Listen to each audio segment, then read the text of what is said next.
establish a quorum when one is indeed present. First, a little bit of housekeeping. We do have 13 items that appear on our agenda today. There are 4 items that have been pulled from the calendar at the request of the authors.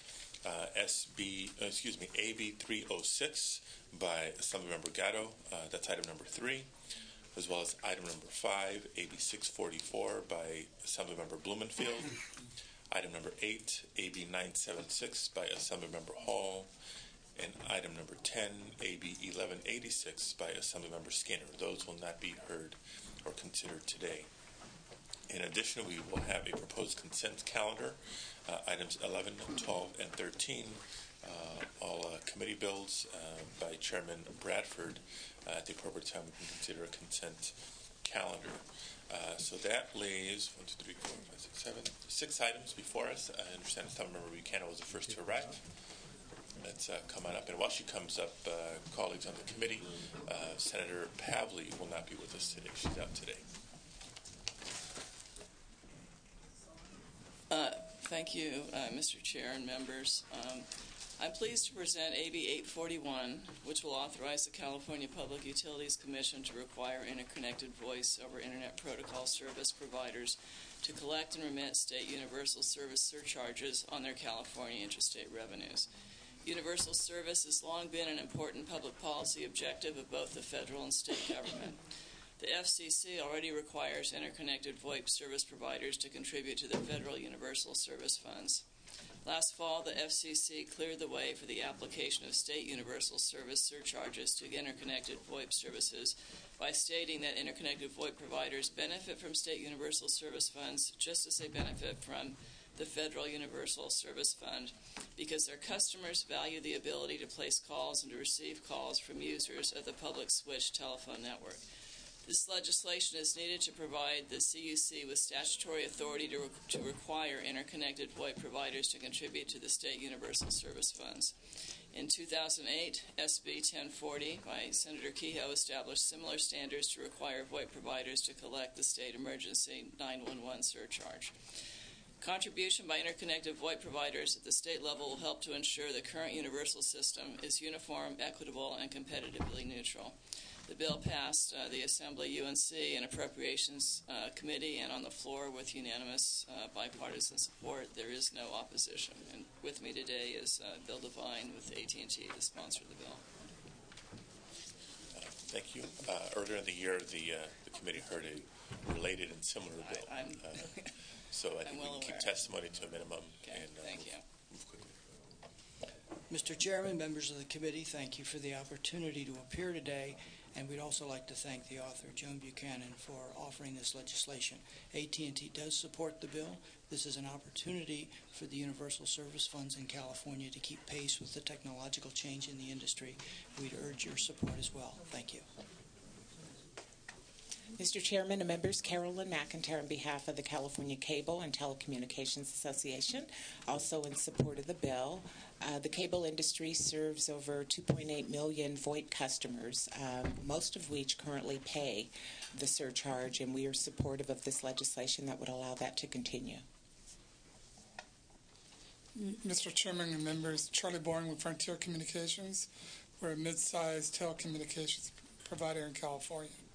And we support the universal service programs, and we support this bill, and we thank the author. Kelly McKechnie on behalf of Tech America. We echo the statements already made, and we're in support. Thank you. Rena Venturini on behalf of Calcom. We are also in support. Thank you. Pam Loomis on behalf of Sure West, also in support. The witnesses in support? Any witnesses in opposition to this bill? Seeing none, then the only question really to the author is, for clarification purposes only, the question that the committee entertained when my bill was coming through the first half of this session was,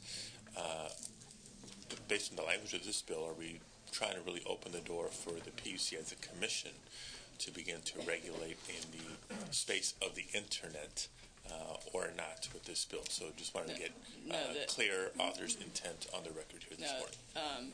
This bill is very narrow. It's to require the FCC to levy the universal fees on interconnected VoIP services does not grant any jurisdiction to the PUC to regulate VoIP services. That's something that will have to be decided in future deliberations or legislation. Right. And to the extent that the state may begin to consider otherwise, that would be done by the legislature, not by commissioners. That's my personal opinion, but you may agree or not. Yeah. I mean, it depends on also, I believe, on what happens at the federal level. But certainly, the intent of this bill is not to convey any such jurisdiction. Okay, and that's how I read it. Just wanted to be abundantly clear and get as much of it on the record as possible. So, any other questions, comments from committee? It's similar to a bill that this committee heard relative to television service, because if someone's using VoIP, you don't want to create an environment where the fee that you pay for the service charge becomes a marketing tool against other people who provide a similar service. So I like the bill, and we'll move it, Mr. Chair, when we get a quorum. Okay. Thank you very much. Thank you. I appreciate your time. Okay. Assemblymember Hill.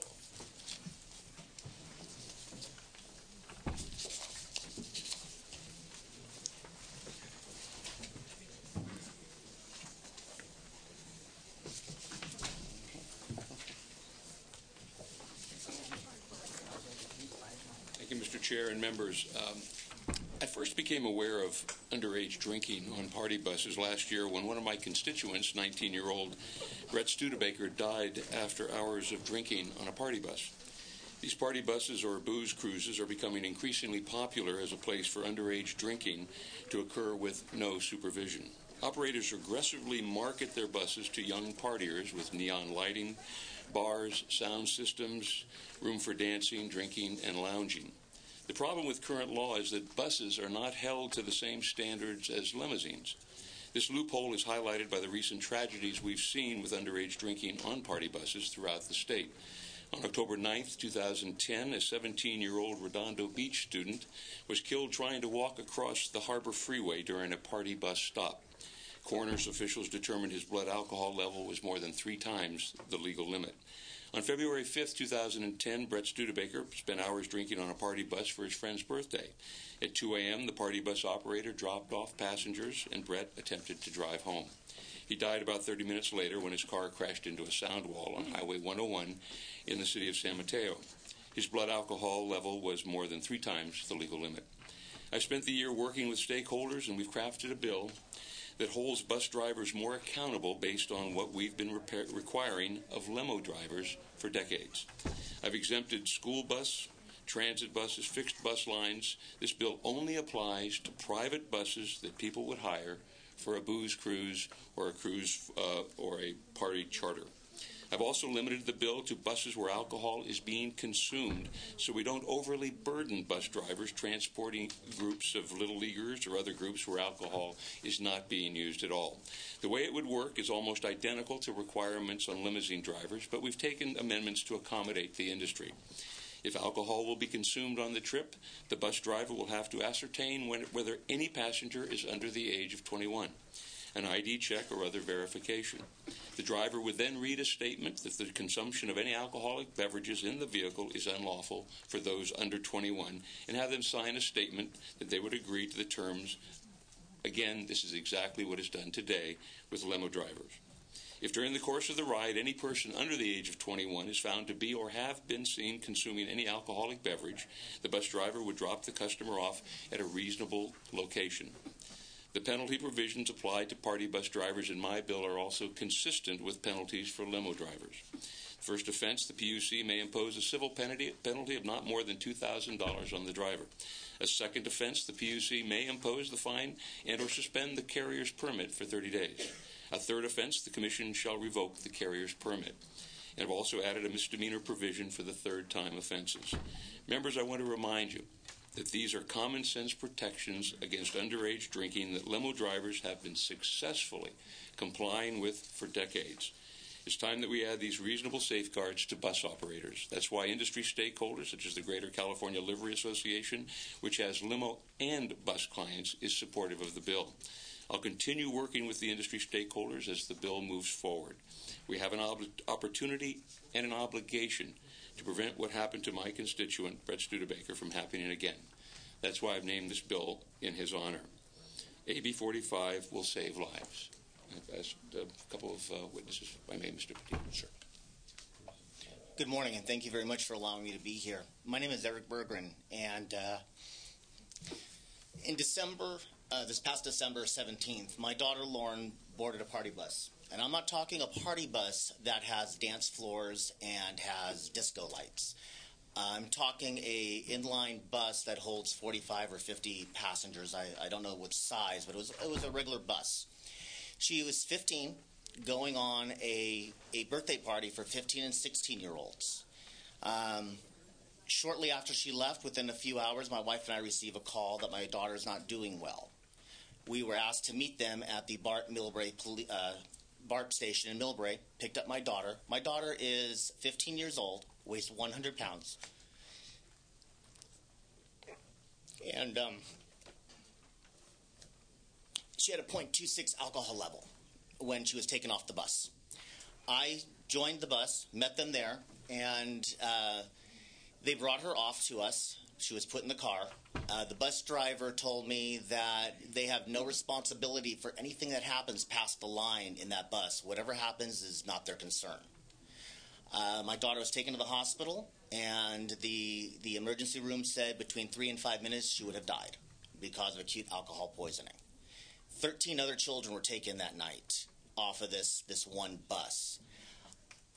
I may be the most naive parent in the entire world.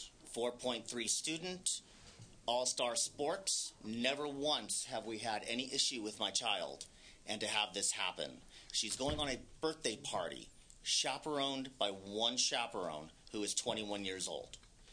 And to find out that there were no laws to protect our children from underage drinking, which blows me away that underage is underage. I'm sorry, but there's no excuse for that.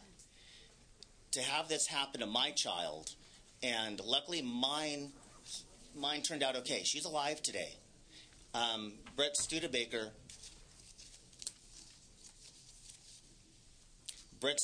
is dead. That's tragic. At 15 and 16 years old, mine has another chance. So if you're a parent... All right. If you're a parent or a grandparent, I would hopefully that you protect your children and your grandchildren from this happening again. And I ask you to please pass AB 45 for our future and for our kids. So mine is happy, others are sad, and please consider this and protect what's going on. And underage, like I said before, is underage. There's no excuse for that. Thank you. Next witness. Mr. Chairman, members, Greg Cook, representing the Greater California Livery Association, and we are in support of the bill. Thank you. Other witnesses in support? Mr. Chairman, members of the committee, Louis Brown on behalf of the California State Sheriff's Association in support of the bill. Other witnesses in support? Edward Randolph on behalf of the California Public Utilities Commission in support of the bill.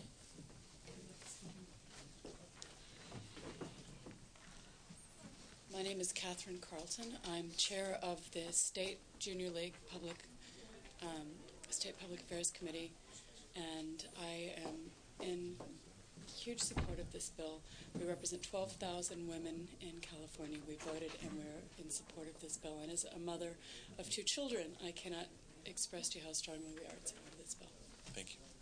My name is Polly Newman. I'm senior delegate of the Palo Alto Mid-Peninsula chapter of the Junior Leagues, representing over 1,000 people, and we're in strong support of this bill as well.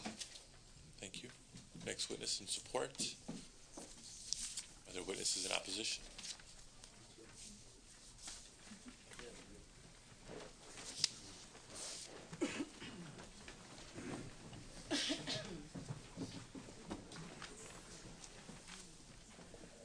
Mr. Chairman, members, Josh Pane on behalf of the California Bus Association, over 100 charter bus companies throughout the state.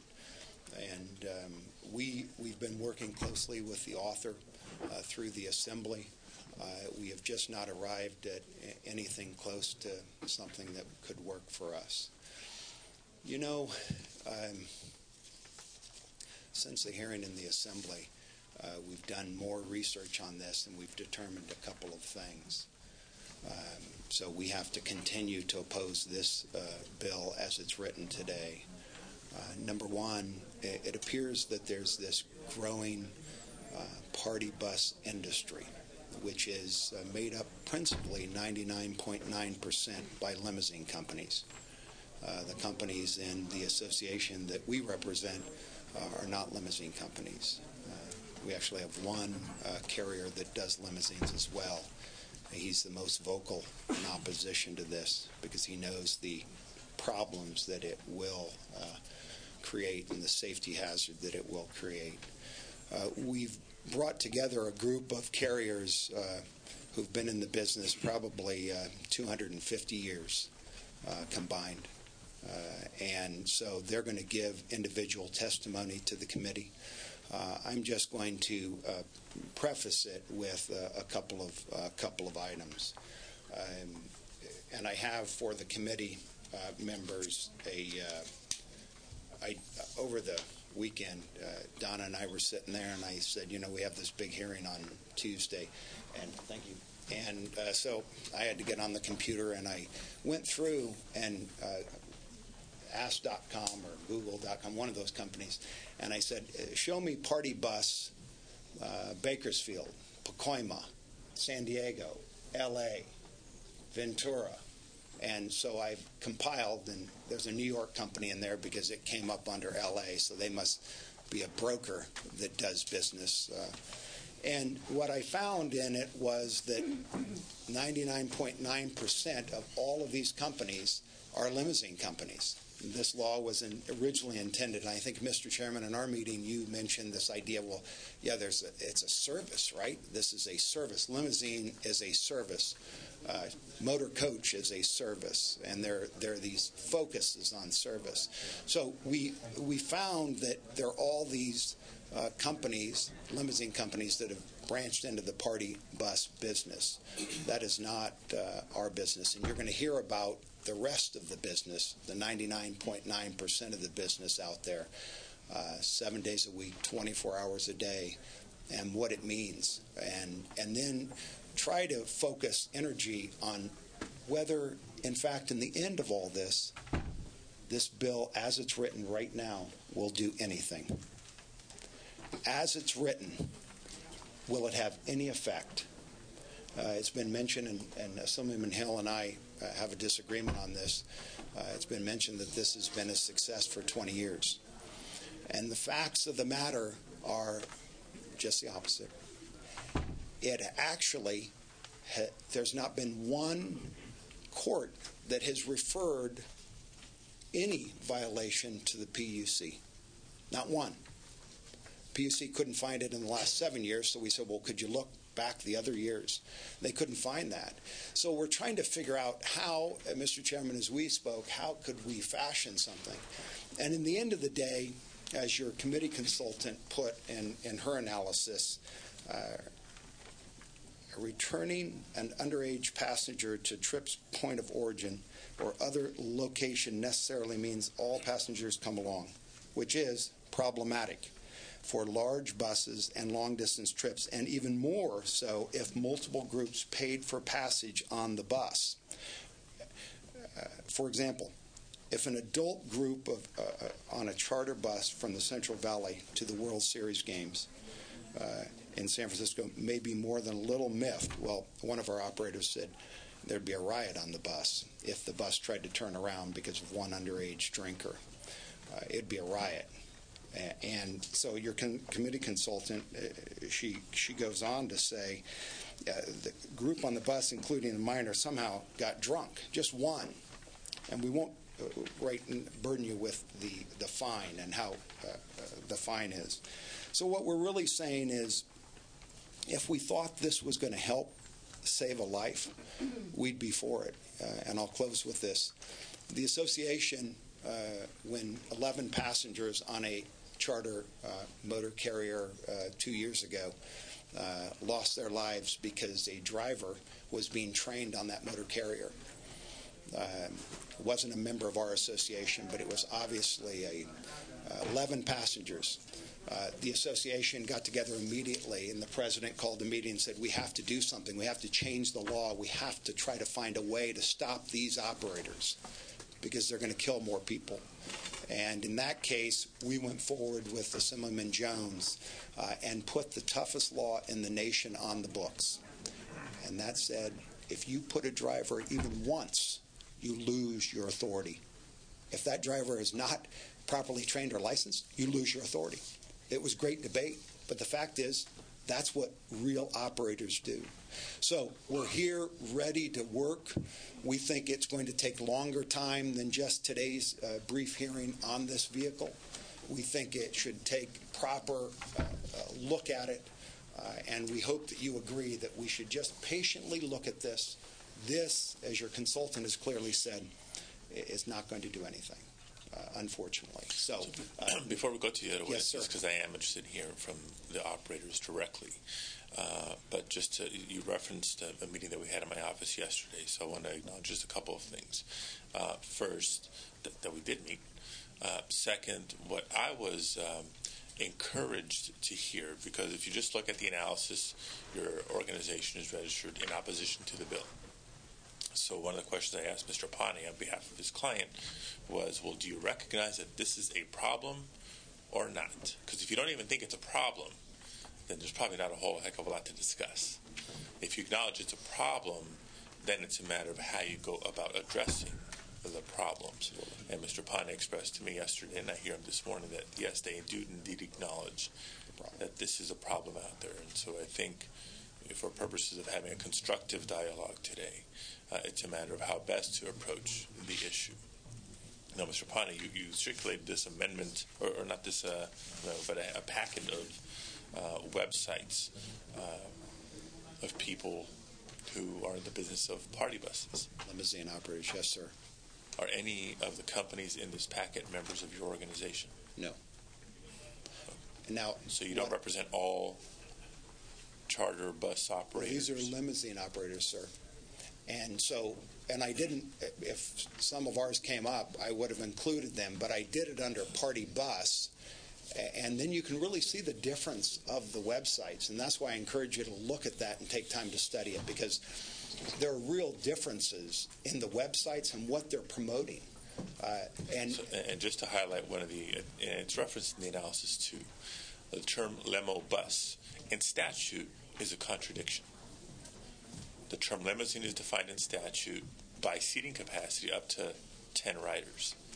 Above that, it's bus. So the term limo bus, what is, and that's why in our conversation I came back to, I think the general understanding by the public is limousine is a service, whether it's a black sedan with 2 people in the back, or maybe 4 or 6, or up to 14 or more in a stretch Hummer, or a big bus, whether it's got the bench seating or the inline seating or anything else. Limos become to be known more as a service. Yeah. And you don't need the neon lights or a fancy stereo system to invite alcohol consumption on a bus. Or not. So I think let's not confuse the two or unnecessarily link different attributes of a vehicle with what's happening in the vehicle. And so you convinced me of that. So that being said, let's go ahead and hear from the operators, and then we'll come back with questions. All right. First, we have Mr. Chairman and members, Darlene Corcoran, and she'll with Coach America, and then each will introduce themselves and give their piece. I'm Darlene Cochran, and I'm the Vice President General Manager of Coach America in Los Angeles. I have 400 employees, 168 motor coaches, and we travel about 1 million miles every month, month in, month out. We provide charter bus service, contract service, the full gamut of bus service. My personal history is that I was an owner and operator for many years. We sold our company and I retired, and then I returned back to work in 2005 for Coach America. I'm a mom of 3, a grandmother of 10. I'm extremely interested in safety, and I'm responsible for safety. I'm responsible for my employees, and I'm also responsible for the impact we have on the highway and the passengers that we travel. This bill has a number of contradictions in it. I think they're all well intended, and I think the goal, or the defined goal, is very admirable, and I'm very sympathetic to the parents. I think the problem is underage drinking, binge drinking, 0.23, 0.26. Those are really scary numbers for anybody. But one of the things that I'm concerned about is what we're asking of our drivers. Assemblyman Smitty put together the cell phone regulations here in California that help prevent distracted driving. Our drivers can't talk or text. That was always our rule, but we didn't have teeth. This bill gave us teeth. We can fire somebody for that. So people do take it seriously. This bill actually asks to distract our drivers, to ask them to sit in the front of a 45-foot motor coach that weighs about 50,000 pounds, traveling on the highway anywhere from 2 miles an hour to 65 miles an hour, and monitor the behavior interior of the coach through a 4 or 5 inch mirror up in the center, up above their head, instead of addressing the highway, addressing their mirrors, and addressing traffic. Distracted driving is the most dangerous form of driving, and I am very concerned that this particular bill addresses that and sets the driver up for that. Not only does it set them up for it, but if they fail to do it, then it's going to fine them and eventually take away their livelihood, because they'll have points on their license. Their employer won't be able to employ them. So I think we're penalizing the driver. Personally, I think most of my drivers would say no, thank you. We don't operate party buses. We don't operate bachelor parties. But I think most of my drivers would, based on what's in this bill, fail to drive that. I think the other thing that I'm really concerned about is that as we look for a solution, and there's a solution out there. As we look for the solution, I don't like to see us rush to judgment on this and to come up with what's icing on the cake to make it look good. And I'm not suggesting that's the only effort here. I think there's serious thought and effort. But I think that when we go for these solutions, we have to go and look at who's the responsible party, how are we going to handle it, and how are we going to define it. Define clear steps to get to the goal. There's an unintended effect that this bill will also have. I don't know how many of you are familiar with the over-the-road program that our state tourism office, we just had the powwow meeting in San Francisco, and we encourage European and international tour operators to bring people to California. And they get on a bus at their city of origin, usually San Francisco or Los Angeles, and they start on a 7, 10, 15-day tourism trip around our western United States. Depending on the culture, if it's a German group, they'll be having beer on the bus, but these will be families traveling together, and they full well expect to be able to have an ice chest with beer on the bus. They don't feed it to their children, but in the afternoon they have that beer. If we have a French group, they may have some of that boxed wine and serve it in the afternoon to their passengers. We have Chinese, Japanese, Indian, German, French, Italian, and British, Aussies, and New Zealanders. These folks all travel in the summer in Southern California and originate there or originate in San Francisco and do this interstate, not intrastate, transportation. This bill suggests that if one of them, if the driver should observe and be required to observe one of them giving their child a sip of beer, that we have to leave Salt Lake City and bring them back to Los Angeles or to the police station or whatever. It's not a practical solution, but there are solutions, and there can be exemptions. There's always a tour company representative. The parents of the children are on board the bus. There are a lot of things to consider. So I would ask you to please consider taking more time. I'd be happy to work with you, I know everybody in our association, to help define steps that will achieve the goals you have in mind. I send my condolences to the parents of these children. I can't imagine anything worse than to lose a child. I have a grandchild who just came out of a serious event at UC Davis, and I understand that. So I would ask that you give us that consideration and some additional time. Thank you very much. Thank you. Before hearing from the next witness, I want to call for a quorum. Padilla? Here. Padilla here. Fuller? Fuller here. Berryhill. Berryhill here. Corbett. De Leon. Desaunier.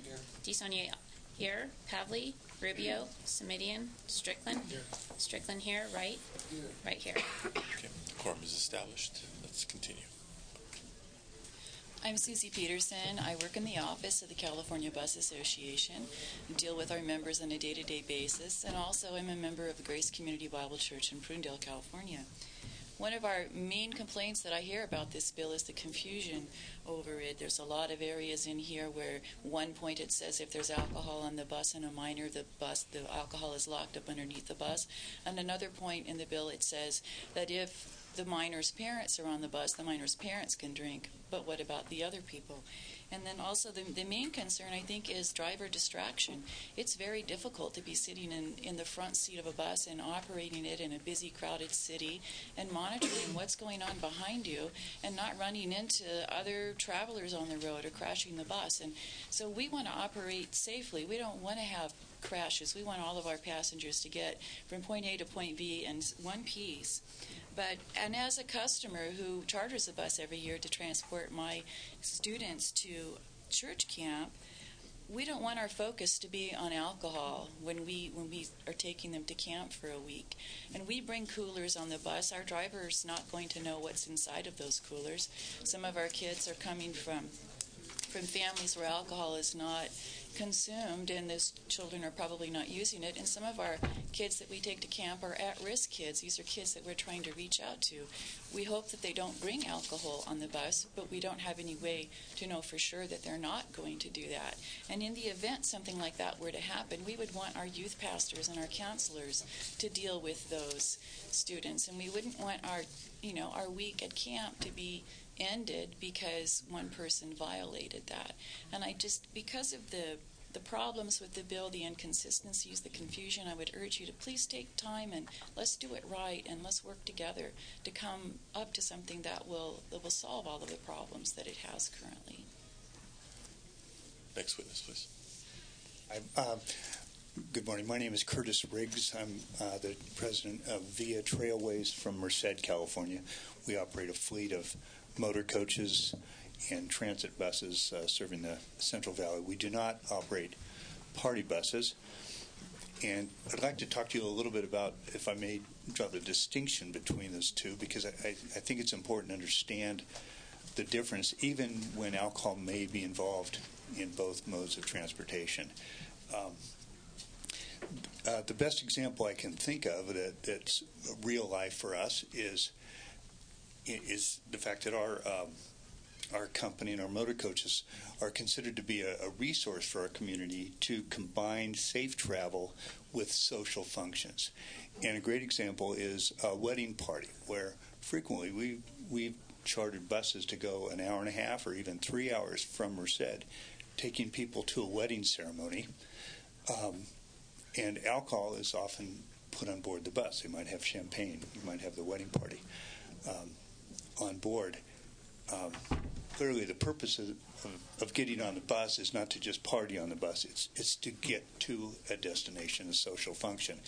But this bill, as it's written, presents some problems with that, in that it shifts the responsibility to the driver to monitor underage drinking.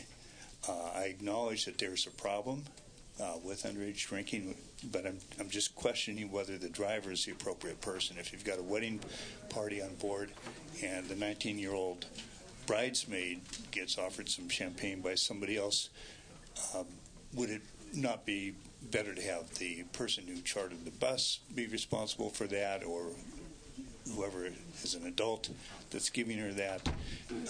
In this situation, our driver would have to not only talk about alcohol and have them sign, and I guess that's one thing with the 19-year-old bridesmaid, he'd also have to get a signature, I imagine, from the 5-year-old flower girl if she was on board, because she would be underage. But more importantly, from the safety, so the responsibility on the driver is a challenge for me.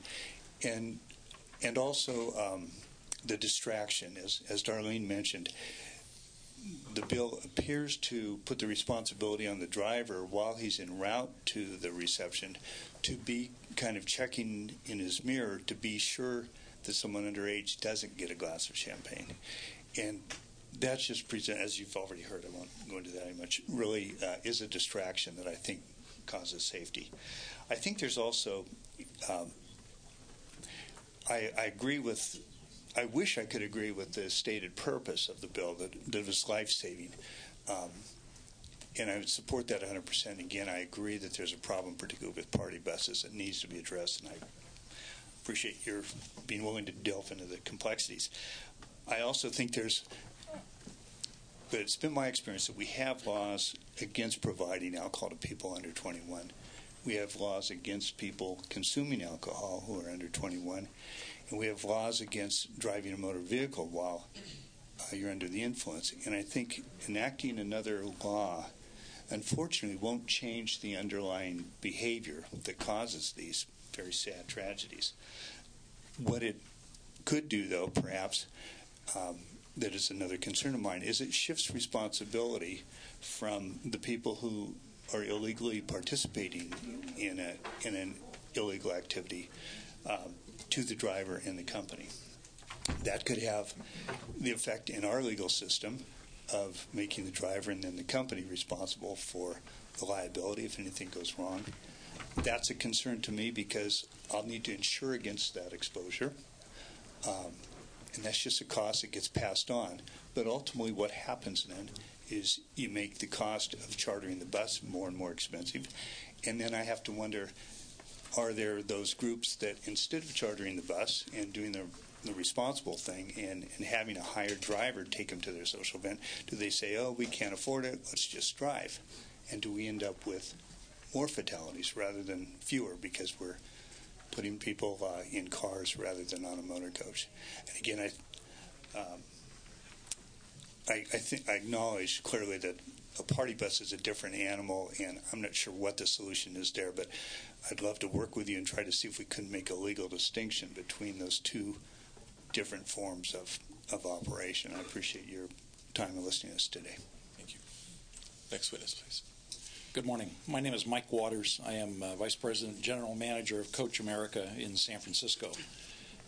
We operate in San Francisco 92 vehicles, have 160 employees, 92 drivers. None of those party buses. We have a variety of vehicles, minibuses, motorized cable cars, and the vast majority of the equipment is the 45-foot, 55 to 57 passenger coach. In my prior life, I came to work for the company in 2004. My brother and I owned a motor coach charter company going back to 1978. So as a family-run business, as most of these companies in the California Bus Association where everybody does everything. So I've driven enough trips, seen what I thought was all of what was possible. Learned early on, though, when in doing fraternity and sorority groups, that driving a busload of drunks is not a business that I want to be in. So back in probably the early 80s, stopped doing those type of trips because of primarily the problem that it creates for the driver, the liability it puts on him.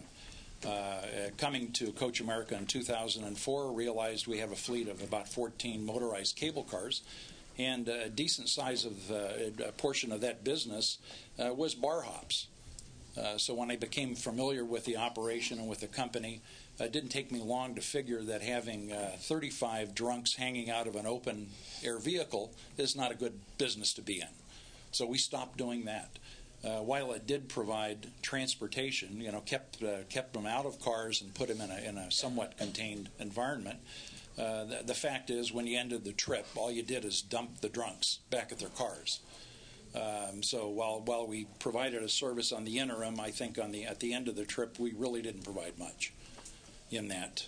I think as we've seen the revisions to the bill come about, we saw a little more clarity with allowing the driver to determine whether or not there's alcohol on board, and what then, according to the bill, the driver's responsibilities are beyond that.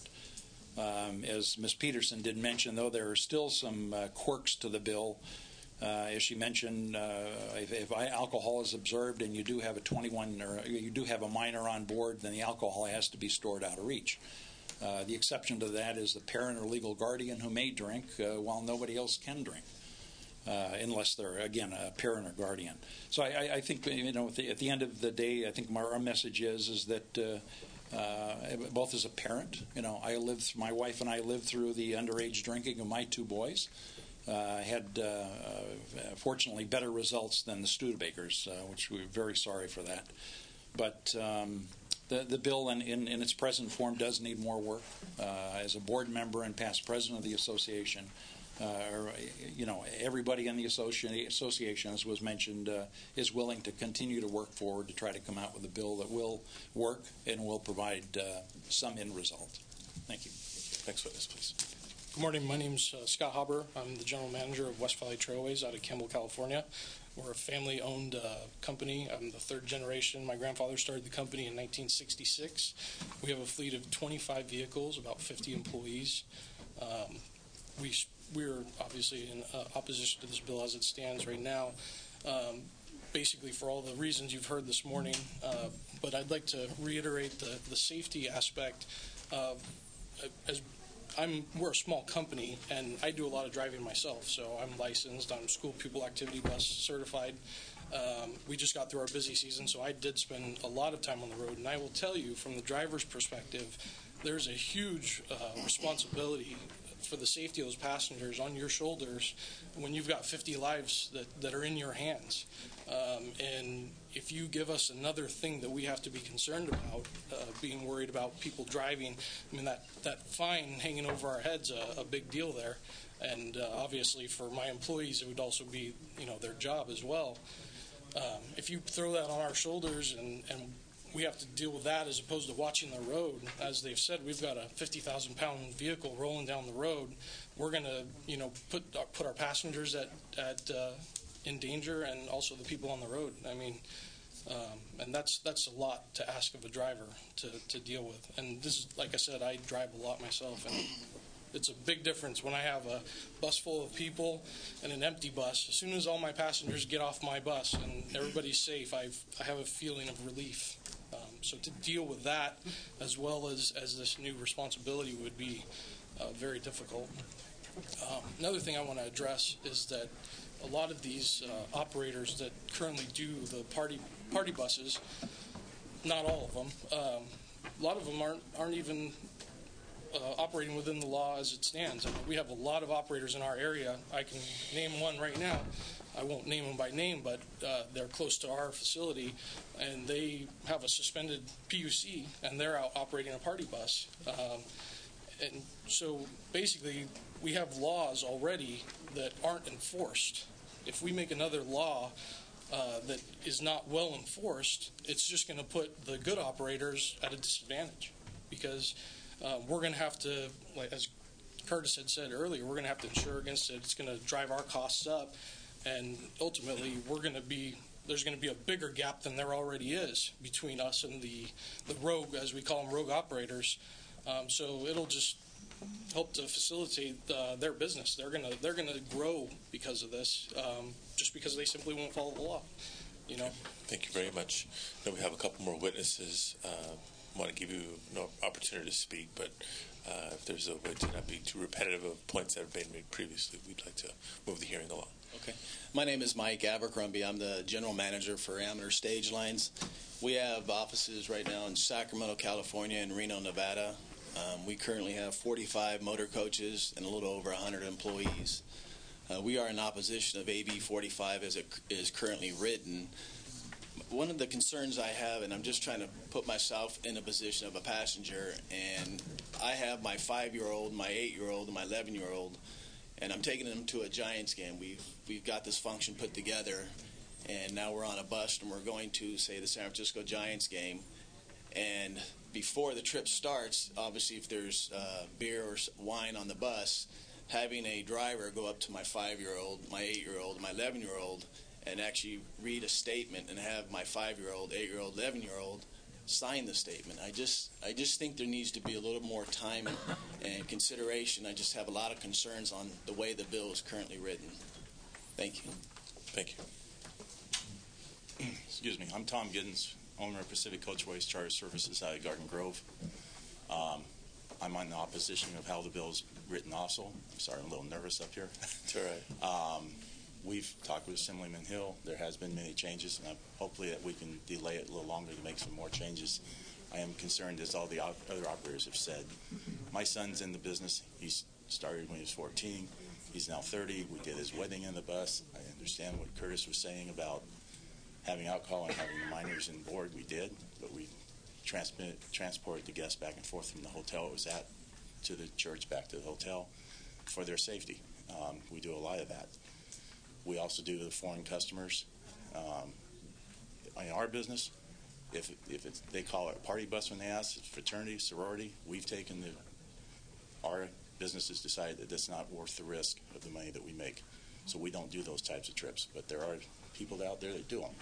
And there do need to be some laws to control them. I don't think it should be on the driver or the company. I do believe that the person that's in charge, that's providing the alcohol to the minor, is the one responsible. Right now, from my understanding of all the instances that have happened, it's not the charter company or the limousine company that provides the alcohol.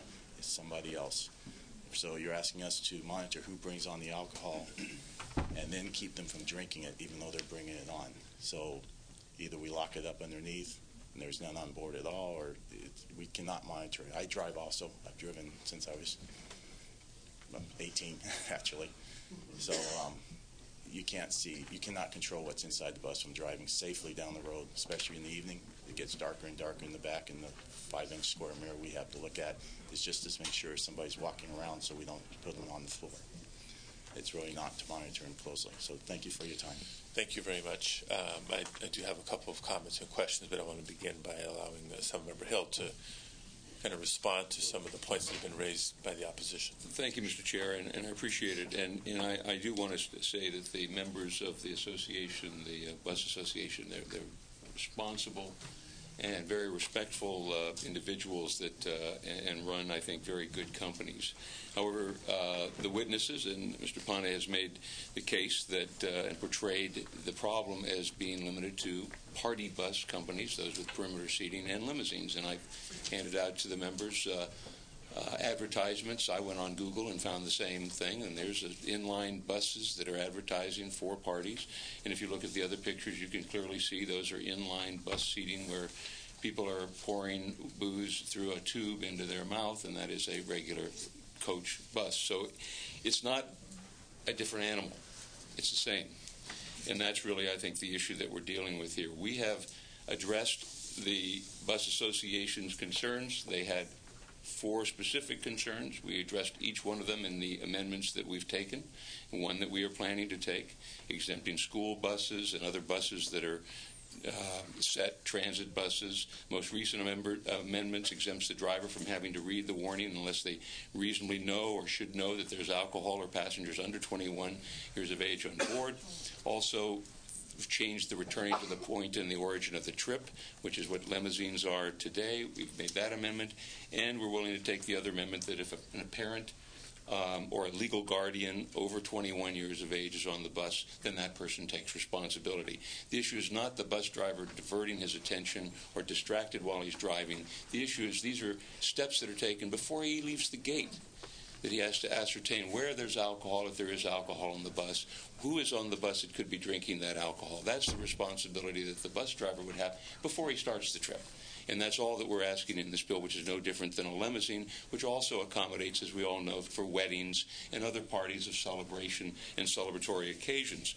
So that's really the aspects of the distraction. We've taken steps to alleviate that in the amendments. We've met the goals, and as we've discussed with the stakeholders involved, we've made these amendments to accommodate them. The last amendment that was made to us, or that suggested, was, well, limit the bill only to perimeter seating buses. That seemed to me the only amendment that would be acceptable to the association.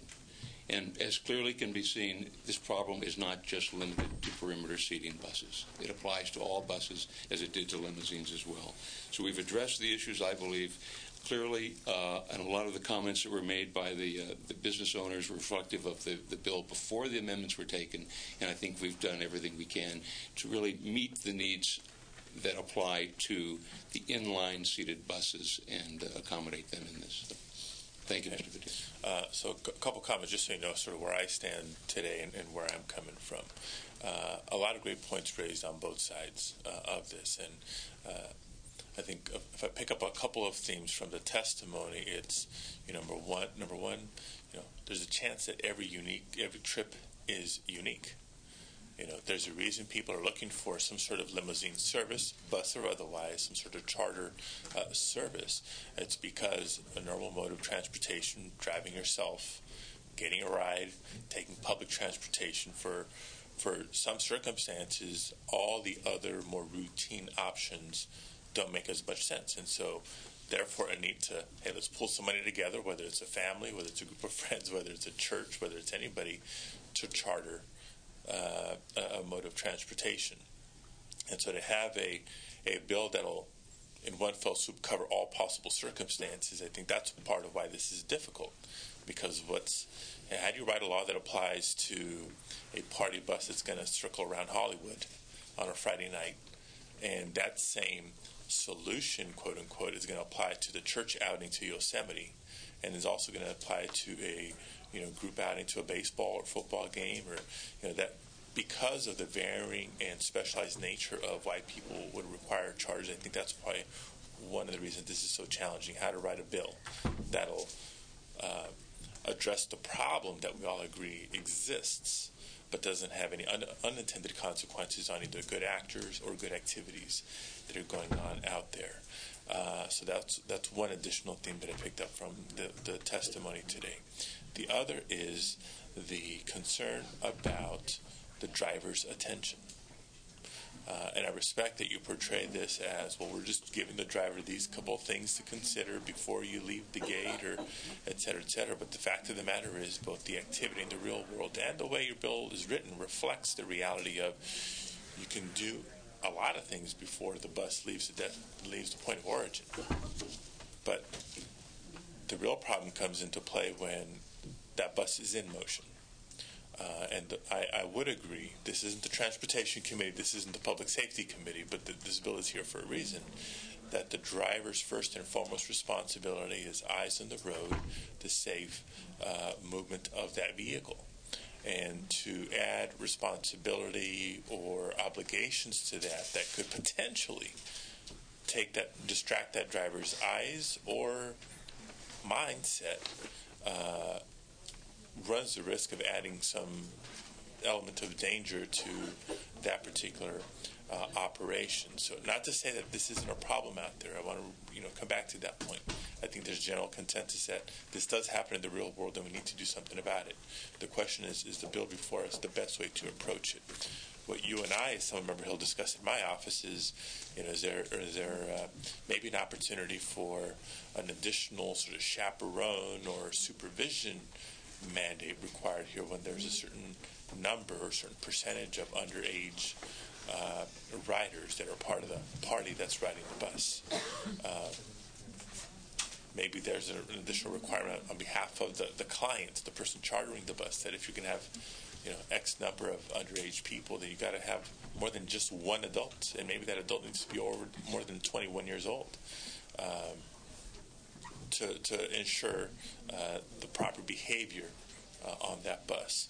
Maybe it's an additional mandate on the charter bus operator, and it becomes an additional fee or a charge that needs to be paid. I don't know what that final solution is, but I do think there's valid points that have been raised, not just by the supporters of this bill, but by the opponents. So those are my thoughts as of this moment. I want to recognize my colleagues for their questions and comments. Senator Strickland. Assemblyman, what's the fine for a merchant who knowingly sells alcohol to a minor, underage customer? The fine for a merchant? No, for a merchant. Say it's a grocery operator or someone who sells to an underage minor alcohol. I actually think it's $1,000 and a misdemeanor. And it's so, providing. So you think it's $1,000? I think that's what it is, yeah. And you have here double the amount on a first offense? It's not a misdemeanor, though, Senator Strickland. So it's a more serious offense if it's a misdemeanor. Okay. Well, I'll look that up. Misdemeanor, okay.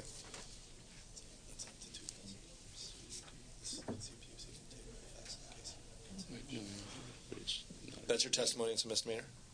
It's a misdemeanor for the sale. First offense. I'm looking at this, and since this bill is not dealing with retail I just sales want of to start alcohol. comparing apples to apples. You know, when we talk about selling to underage, I mean, you have a pretty stiff fine on $2,000 for the But first it's not offense. a misdemeanor. Understand.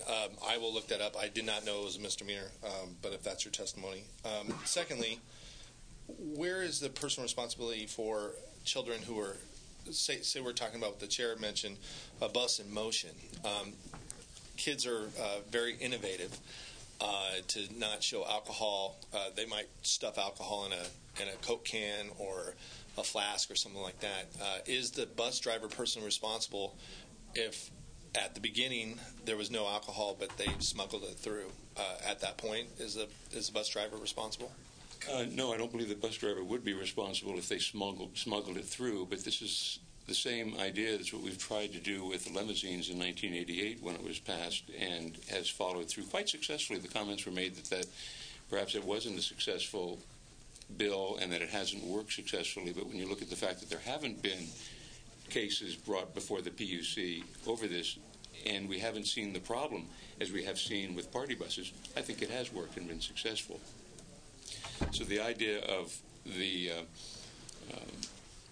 a person smuggling alcohol, I mean, kids are going to try anything, and they found a loophole in this by now not going through limousines for their entertainment value, and they've now used party buses. So they'll be creative and find a way to do it. So is your testimony today that your bill does not hold a bus driver personally responsible if a minor underage smuggles the alcohol in? Because what I'm trying to get at is the bus driver might be doing everything they can. They question, and it looks like everything's fine, and then all of a sudden they break out a flask and they're drinking, and then it gets to the point where the chairman's talking about a bus in motion. We want the bus drivers to concentrate on the road instead of turning around looking behind them. And that's, if the bus driver is held personally responsible on a child that's not taking personal responsibility, those are main concerns of mine. Mr. Paunet, do you have a response to that? Well, we believe, yes, the bus driver would be held responsible. We believe that the bill as written would allow the court to refer to the PUC, and yes, the PUC commission could very well $2,000. We agree with you, Mr. Strickland. Just on your other point, I think the Assemblyman was reading from providing alcohol to a minor, that provision. The provision for a clerk, ABC has informed me, is if a clerk sells to a minor, the first offense is $250. If a clerk the second time sells to a minor, it's $500. So this is proposed. This is $2,000 for the first offense, $2,000 with the so many months suspension, and then third time is $2,000, and you're out. So a clerk could actually provide 10 cases of beer for $250 violation. Second time, that same clerk would be a $500 violation.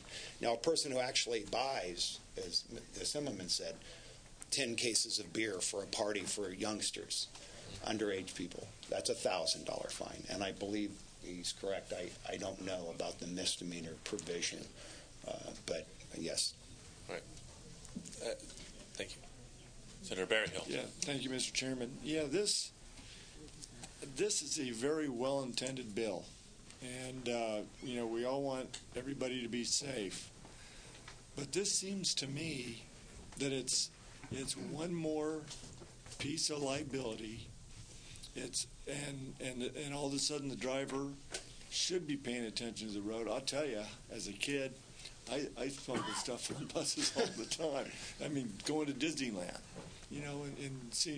when you're a senior, you find 100 different ways from Sunday to get alcohol on that bus. And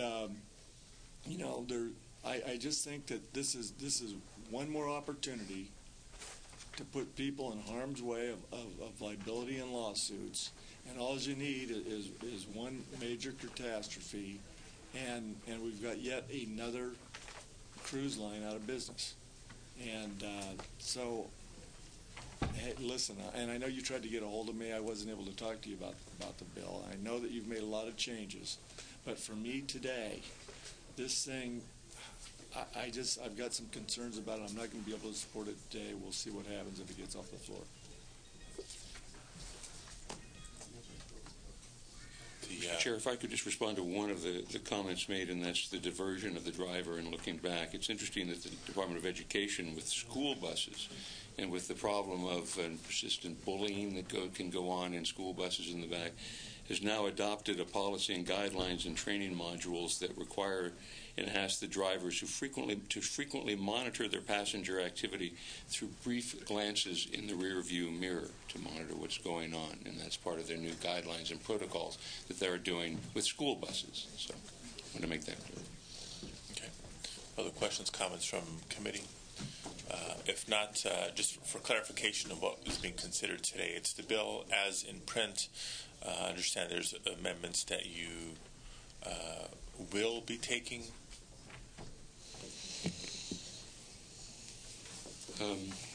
Those would be considered in the next committee. The amendment, yes, we would be happy, or take it in here. That would be the amendment to allow that if any parent over 21 years of age of a passenger under 21 would assume the responsibility for ensuring that there is no underage driving and drinking on the bus. So we would could take that amendment here, or we'd be happy to take that in the. It's going to public safety if it moves forward today, and we'd be happy to take that amendment in public safety. And we don't have that amending language specifically before us, so.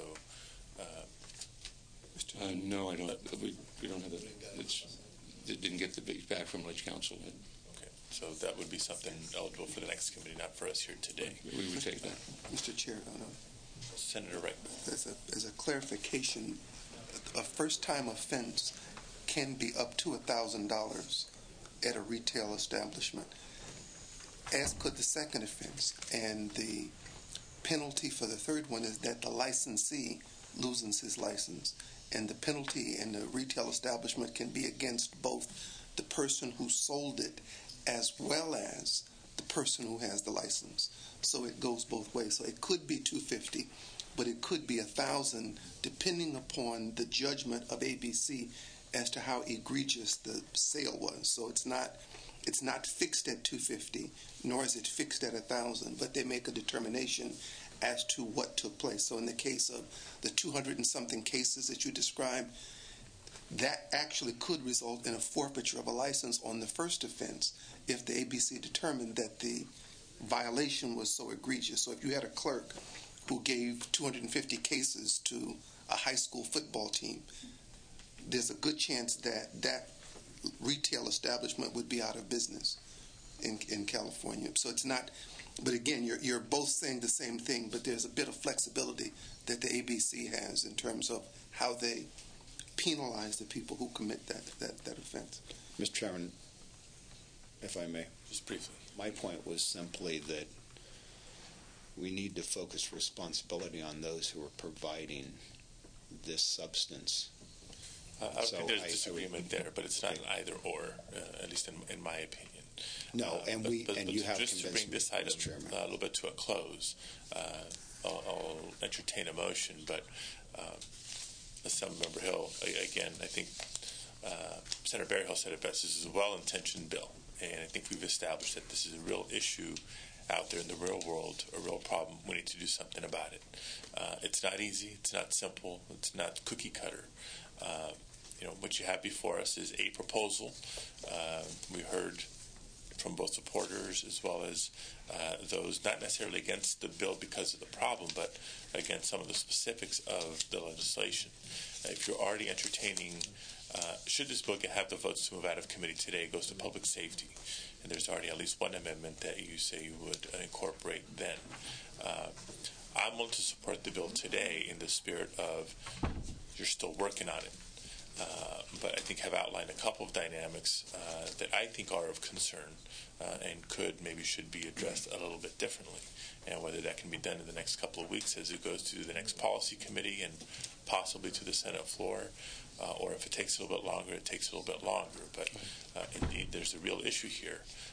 But just to reiterate, the concern about taking the driver's attention a little bit away from eyes on the road first, safety of the moving vehicle first, is of concern to me. And I think there is more responsibility that can be imposed upon either the client, the renting party, if you will, or even by the operator to be paid for by those who are renting or chartering the vehicle or hiring the service. I think those are some areas that you ought to explore. And I'll be looking towards should this bill ultimately reach the Senate floor. So if there's a motion, I'm happy to entertain it at this time. If not, then it's still up for consideration today. So we do have some members absent. Thank you for your time and your presentation. Thank you, Mr. Chair. You do have one other bill on the agenda today. Item number 9, AB 1055.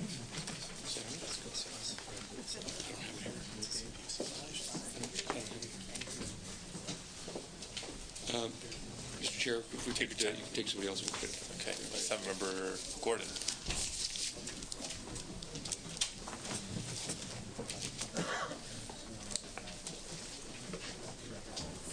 After Assemblymember Gordon, it'll be Assemblymember Bell and Assemblymember Bradford if he returns at that time.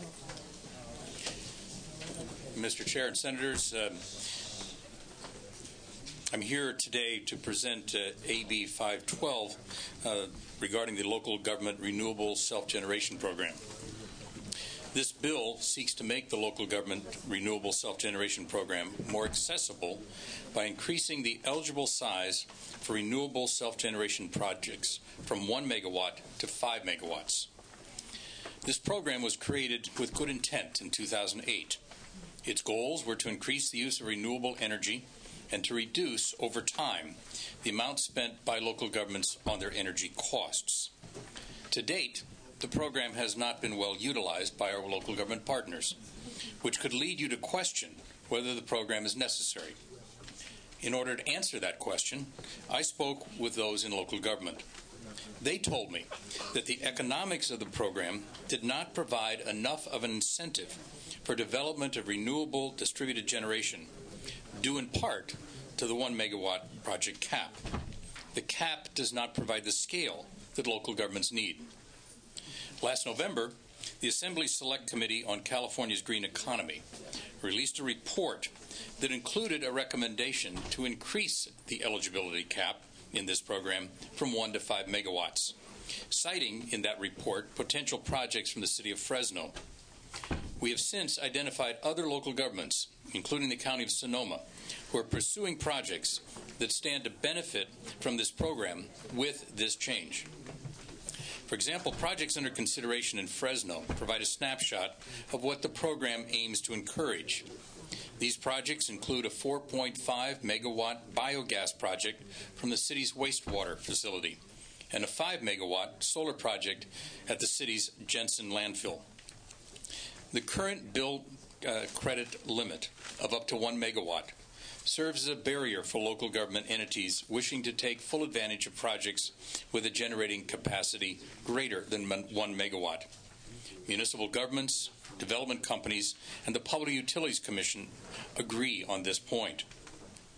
The Local Government Renewable Self-Generation Program stipulates that interconnection costs are the responsibility of the local government entity, and that no costs will be shifted to ratepayers.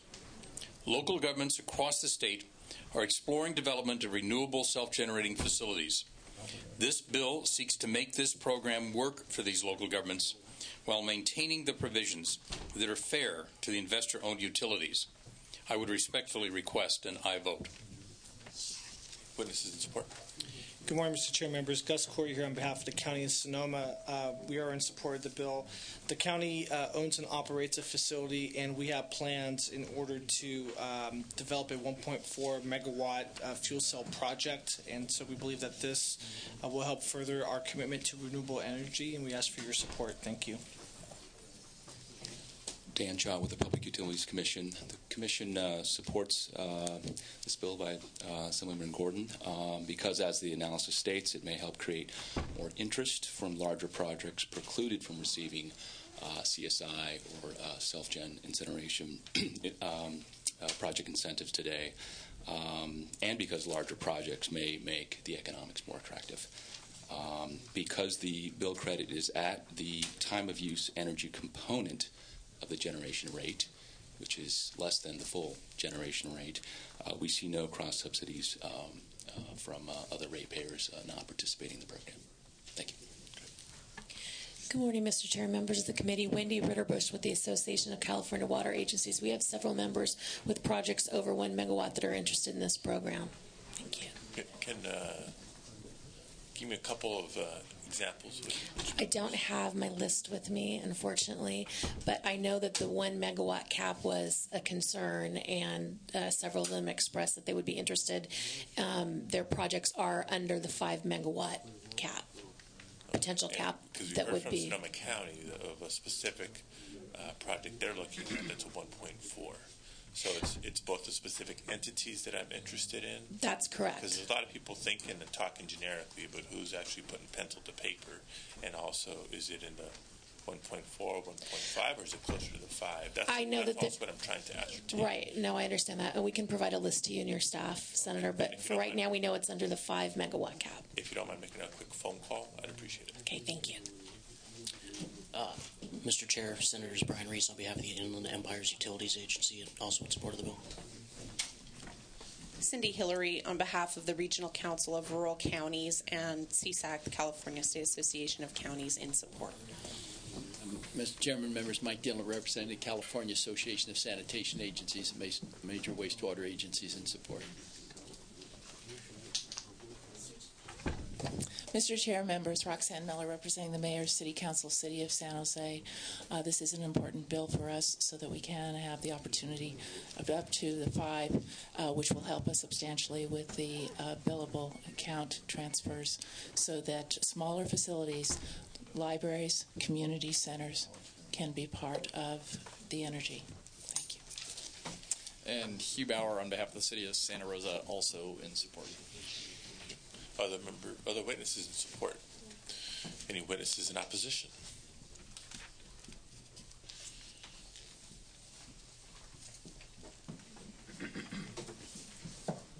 Senator, members of the committee, Mitch Mitchell, San Diego Gas and Electric, and our opposition to this bill is solely for the purposes we've discussed before around the problems we're having with net energy metering and the impact on the middle-class families.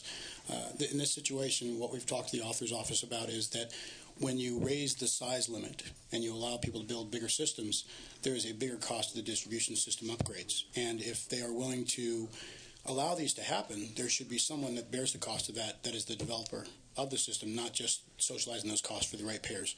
Again, what you're finding today in the net energy metering world is the middle class family is trying to do everything they can to protect their or to handle their energy cost, but because of these situations, you're seeing an increase that is unfortunate and unfair. So therefore, we are opposed to the bill. So, Mr. Mitchell, let me ask you a quick question. The way this bill is written, it's not exactly like net energy metering. No.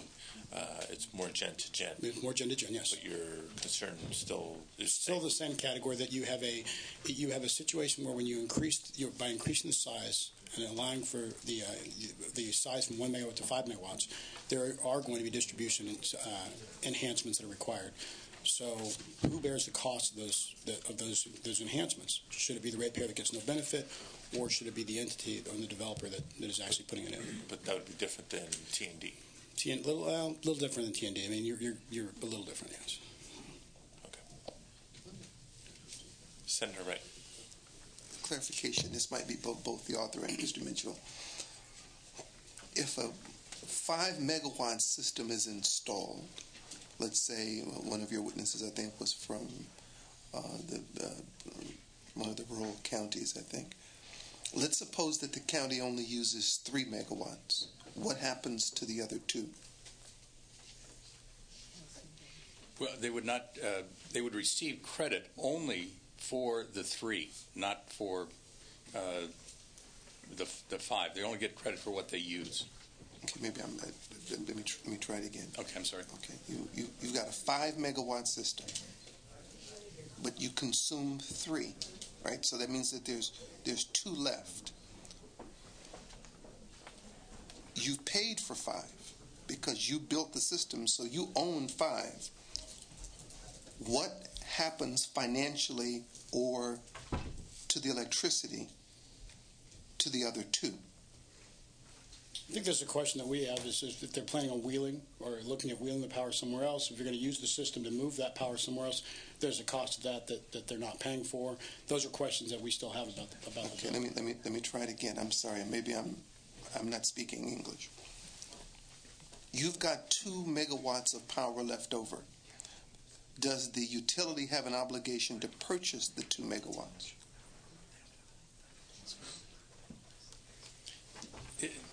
My understanding is that that goes back. In other words, the local government would not get a bill credit for that. And the I'm not extra, talking about the credit. I'm saying, okay, the extra megawatts would revert to the power company, whether it be Southern California, PG&E, in Northern California. It would be for their use. And the likelihood of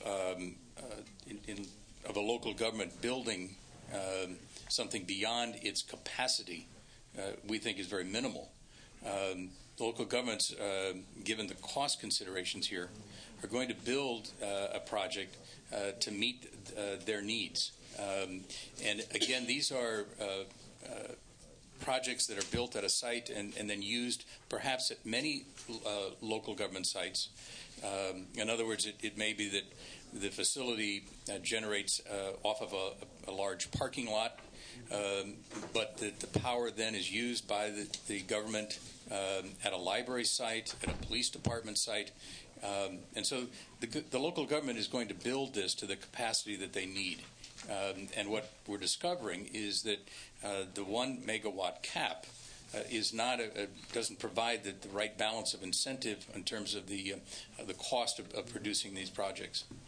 Let me try this the 4th time. Do you intend that the utility will purchase the excess megawatts? Senator Wright, Dan Chaw with the Public Utilities Commission.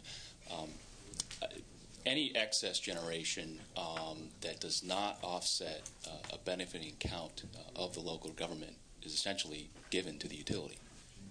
Okay, so there's no obligation. There's no obligation to purchase it. No. So that electricity goes back, and so the ISO and the system operator at that point then has the option of matrixing it in, but they don't have an obligation to pay the differential for that power. That's correct. Okay.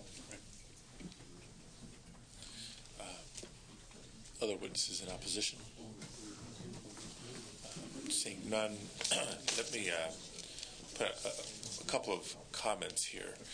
Just on the point that Senator Wright had raised a minute ago, the first response from the author was, the chances of it happening are minimal, or the surplus energy, if you will, is then given to the utility. I think that's what's been established. But in the language of your bill, page 2, line 36, it's sized to offset all or part of the electrical load of the benefiting account. So if it's, at some point there's a measure of the capacity of the unit in question versus the load of the customer itself. And if your language here is that it's sized to meet all, I interpret that as equivalent of the typical consumption of that facility, or part, meaning less than all. So are we or are we not accommodating scenarios where there can be surplus energy involved? the fact that you're giving it to utility at no cost, whether it's direct payment or credit, is one thing. But to Mr. Mitchell's point, it's still putting a burden of some sort on the utilities infrastructure itself for having to manage it on the utility side.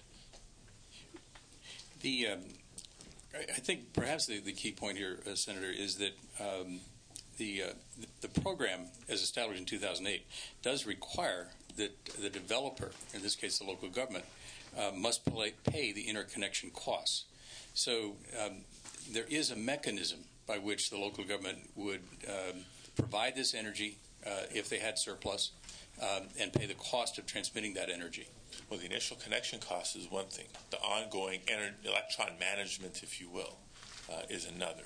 And so but perhaps another way to look at this is that this particular program is capped at a total of 250 megawatts statewide. So with that cap, we are not talking about a huge volume of surplus energy being put back into the system. As I said, I think that this is designed for the local government to build to their capacity. Most of them will do that. Not going to generate a lot of excess energy. And I think that the key protection for the industry is the fact that this program does have a statewide cap on the number of megawatts capped at 250. So the other points I wanted to raise were, number one, you referenced them in your opening statement, the question of necessity. We have a program here that was established in 2008, and to the best of our knowledge, nobody has participated in it. Yet there's been repeated attempts to tweak and modify the program, and still, to date, nobody has participated. In my conversation with you yesterday, you acknowledged that there's interest on behalf of some folks to participate if we do this raising of the limit from 1 megawatt to 5 megawatts. And I'm trying to still distinguish between general consideration and interest or specific jurisdictions with specific ideas. If we can only get this change, we're ready to go with a plan, with a contract, with a project itself. We've cited the City of San Jose, County of Sonoma, and the City of Fresno as specifics. There may be others, but those are the three that I'm immediately aware of. Okay, and the County of Sonoma said specifically 1.4 is what they're looking for. Correct. Do you have knowledge as to the others? The Fresno and San Jose? Fresno is looking at a 4.5 biogas project and a 5 megawatt solar project. And what happens to that biogas project if the subsidy for the biogas fuel source goes away? I don't know the answer to that question. Talked about the dynamic of the cost shift as well. So those are my issues. Senator Wright. Mr. Chair, I'd be comfortable if we're able to, if it leaves here, to make clear that that there's no feed-in tariff requirement that's installed at the PUC, so that that power that you generate, I agree with you, sir, that the excess energy would be absorbable, so that you could manage that. I mean, there is a chance that much of it would be simply grounded or not, but that's an ISO utility management function, and I think they can work through that. But what I would be concerned about is if, whether it be gen-to-gen or retail cost obligation, that came back, and so that a city installed it for the purpose of creating a revenue stream, so that they came back and said, we only use 1.4, we got 3.5 left, and so PG&E, Edison, or whomever, have an obligation to buy it, whether it be retail or gen-to-gen, because now you have created a cost shift, even if it was inadvertent. So if you were building it for your own use, and it was clear in the language that there is no cost shift associated, which means that there'd be no gen-to-gen or retail credit, that you built it, it's yours, you get the renewable credit for it as the city of Fresno or wherever it may be. but that there's no obligation for the utility to pay you for that. I mean, and this would be a variation of what's called a feed-in tariff if you came back and said you had to buy it. That would satisfy me that there wasn't a kind of second-hand move to go in and create a cost shift. And Senator, I would be very comfortable with that. It is not my intent in this legislation to create a vehicle for local government revenue generation. It is my intent in this vehicle to allow us to get some of these renewable projects built by local governments and therefore and thereby reducing cost of local government, not generating new fees. So I would be comfortable with that. Okay, I would, Mr. Chair, with that assurance, I would move it, and I think it goes to a probe, so that would give us time to work out those details. But that would be the only concern that I would have, and I think it would cover the concern that the utility raised about a down-the-road cost that they could incur. I believe the distribution of the excess energy could be managed. 250 megawatts wouldn't, and it's probably not going to be 250 megawatts in the same sector, so it's probably going to be distributed over a pretty wide base, so that should be okay. So I would move it with that consideration, Mr. Chair. Okay, and procedurally that amendment can be worked out and taken in appropriations case. But I asked you yesterday, and I'll ask you to, again after today, to keep those specific local government jurisdictions that are more than just interested. The more we can find out about their specific projects or plans, I think the more we can fine-tune the legislation to be of help to them. So, and I'd be happy to work with your office on that. Keep that information coming. We have a motion on this item. Let's call the roll. Padilla? Aye. Padilla, aye. Fuller? Aye. Fuller, aye. Berryhill? Aye. Berryhill, aye. Corbett? De Leon? DeSaulnier? Pavley? Rubio? Semidian? Strickland? Aye. Strickland, aye. Wright? Aye. Wright, aye. It's one. Okay, we'll hold that bill on call. Wait for absent members. Thank you very much. Thank you for your time and your patience. Members, items 11, 12, and 13 have been designated a proposed consent calendar. Moved by Senator Strickland. Let's call the roll. Padilla? Aye. Padilla, aye. Fuller? Aye. Fuller, aye. Berryhill? Berryhill, aye. Corbett? De Leon? DeSaulnier? DeSaulnier, aye. Pavley? Rubio? Semidian? Strickland? Aye. Strickland, aye. Wright? Wright, aye. We'll also place the consent calendar on call. Wait for absent members to join us. And colleagues, we heard earlier, before establishing a quorum, AB 841 by Assemblymember Buchanan. That's item number 7. Senator Strickland moves that item. Let's call the roll. Padilla? Aye. Padilla, aye. Fuller? Aye. Fuller, aye. Berryhill? Aye. Berryhill, aye. Corbett? De Leon? DeSaulnier? Aye. DeSaulnier, aye. Pavley? Rubio? Semidian? Strickland? Aye. Strickland, aye. Wright? Wright, aye. Okay. We'll also place that bill on call. Wait for absent members to join us. And just a reminder for those who joined us late, items 3, 5, 8, and 9 have been pulled. I'm sorry, 3, 5, 8, and 10 have been pulled from today's hearing, leaving items 2, 6, and 9 to be considered. Assemblymember Bell's been waiting oh so patiently. Wants to come forward and present. Now's your time. This is AB 136, item number 2.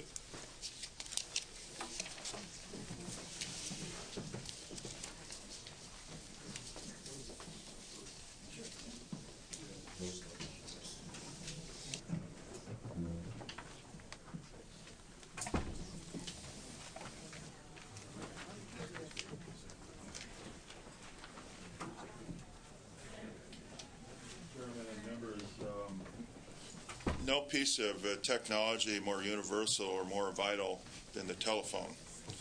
Imagine trying to function your daily life without that. The California Telephone Access Program, or CTAP, loans telecommunication devices to people who need technology to communicate by telephone. The statute governing CTAP requires that the California Public Utilities Commission continually evaluate the need to expand the scope of the program to allow additional access capability consistent with evolving telecommunications technology. And we're here in 2011, and the CPUC still has not authorized the provision of newly available technology to those who need it the most. People with severe communications disabilities who can't use the telephone at all without speech generating devices. And this bill, AB 136, will correct this omission by requiring these devices to be made available through CTAP upon recommendations of a licensed speech-language pathologist. I want to address a couple of amendments suggested in the committee analysis. And we are fine with the suggestion on page 3, item 2, in the analysis that the devices have a telecommunications component. However, we have a concern about the same proposal that suggests language that will allow the PUC to merely consider the recommendation of the speech-language pathologist as to the needed devices.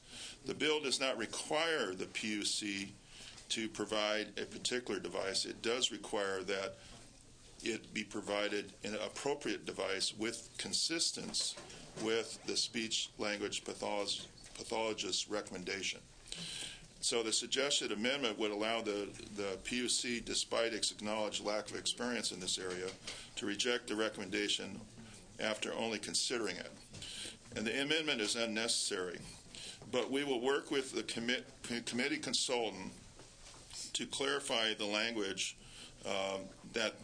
to clarify the current intent. So that's an area we need to work on.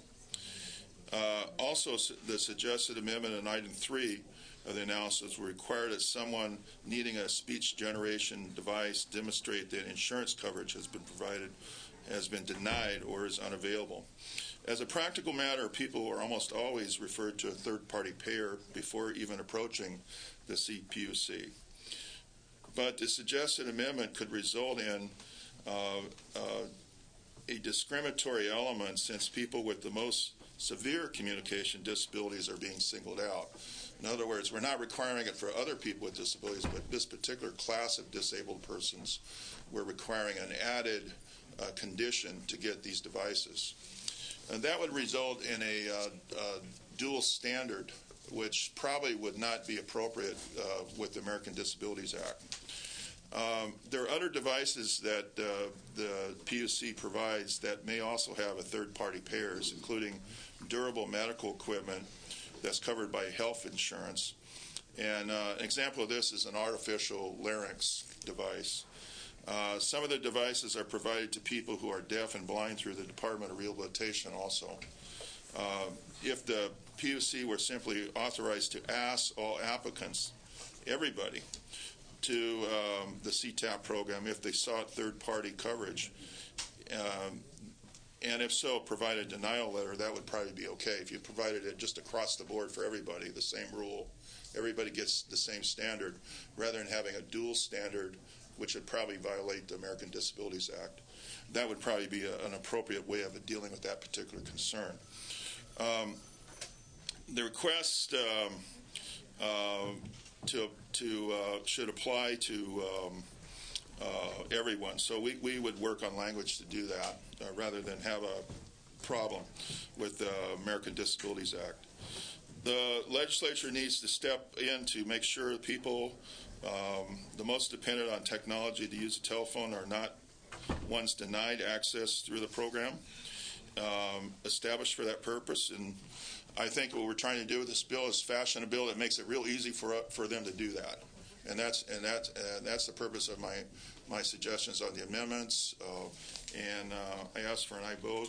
I also wanted to mention that in the Assembly Committee, on the same committee here in the Assembly, we had a outstanding testimony by Jake Goblitz, and Jay passed away, so he would have been here testifying before your committee if he didn't pass away 2 weeks ago.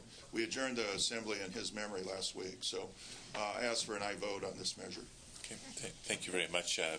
Before taking witness testimony, And just recognize there were 3 suggested amendments in the analysis, the third of which was more of a reporting requirement. That seems fine. It's more a matter of fine-tuning the first 2. Right. One on how to cover all technologies. And we'd be happy to work with you on that, Mr. The second, the question of insurance and whether it's been denied or not. Let's hear from witnesses in support. Good morning. Bless Shepard representing the California ALS Advocacy Committee. CAAC consists of 4 ALS chapters here in California, and ALS is more commonly known as the Lou Gehrig disease. ALS is a progressive neurodegenerative disease that leaves patients without the use of their voluntary muscles. They are unable to move, breathe, swallow, and speak without assistance. As the disease progresses, ALS patients rely on speech-generating devices in order that they can communicate. AB 136 will expand the California Telephone Access Program to include speech-generating devices so that those with speech disabilities, like ALS patients, can use the telephone. AB 136 can also help those with cerebral palsy, those with autism, and stroke victims who have lost the ability to speak. For these reasons, I urge your aye vote. And here with us today is Gloria Hale. Gloria is a person with ALS, and she's come here today to show her support for AB 136. Hello. Thank you for this opportunity to speak and be heard. My name is Gloria Hale. I was born in Texas and in 1974 was transplanted to San Jose, where I still reside today. I was a landscape contractor, president of my Rotary Club, and dedicated family woman until November 19, 2009. On that fateful day, I was given a diagnosis that abruptly changed my life. I had heard of ALS, Lou Gehrig's disease, but had no idea that this fatal disease would rob me of all of my voluntary muscles. I am not able to feed, bathe, or dress myself. Typing on my laptop and texting on my iPhone are no longer possible. Standing and walking are limited to bathroom trips, which are very much like walking a tightrope without net. Ultimately, I will not be able to swallow or breathe. Out of all the abilities I have lost, none has been more devastating than losing my ability to communicate. I can still force myself to speak a few words, but it is difficult and exhausting for me, and frustrating for my caregivers to try and understand. The telephone is impossible to use. But enough of the pity party. I am here today to share my blessings and success story, and most importantly to speak for those less fortunate. You see, I am one of the lucky pals, or person with ALS.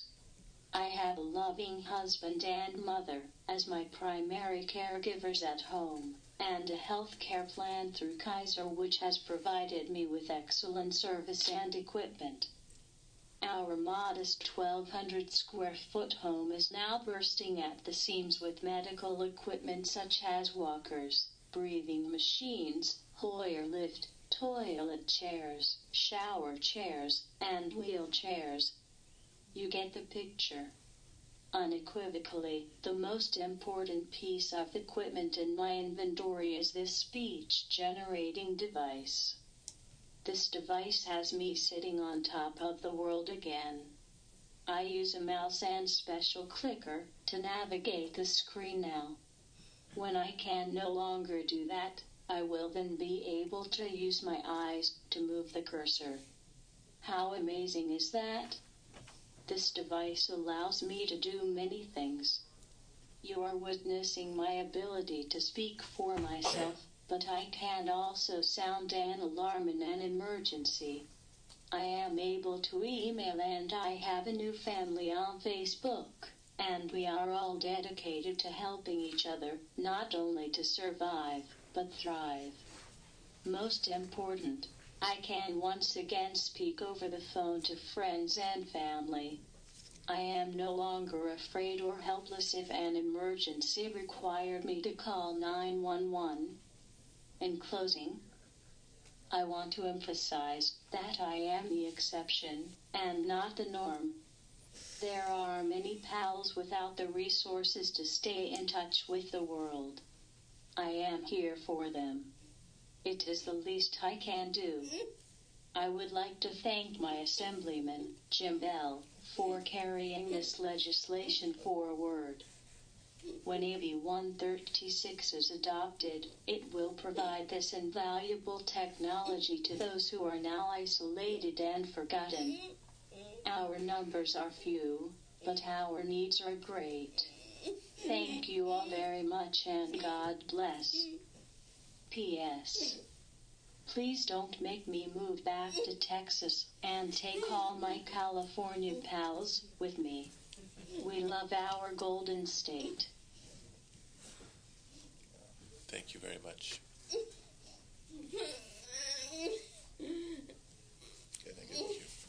Mr. Chairman, Gary Cooper. I represent Dynavox, which is the leading manufacturer of speech-generating devices, but not by any means the only one. There are about 5 or 6 other major companies out there, and I think you've heard how this device is helpful to people other than ALS, but other than ALS, cerebral palsy, traumatic brain injuries, and autistic children, and so forth. One of the questions that was asked is how many people would probably be covered by this particular bill if it were enacted. Actuarially, we have figured out that because health insurance covers much of it, Medicare covers much of it, Medi-Cal covers much of it, we're talking about people who would basically fall through the cracks. So actuarially, we figured out that we're talking about between 150 to 300 people. And the units themselves, what happens is if the PUC would negotiate with a manufacturer like Medi-Cal does and Medicare does, we're talking about a number of about $6,000. So if you're taking 300 people times $6,000, we're talking about $1.8 million. And the fund has significantly more than that in it. So it's not general fund money, it's special fund money specifically used for that. And with that, I would ask for your aye vote on AB 136. Thank you. Mr. Chairman and members, I'm Bill Barnaby. I'm here on behalf of the California Speech, Language, and Hearing Association in support of the bill. Thank you very much. Thank you. Other witnesses in support?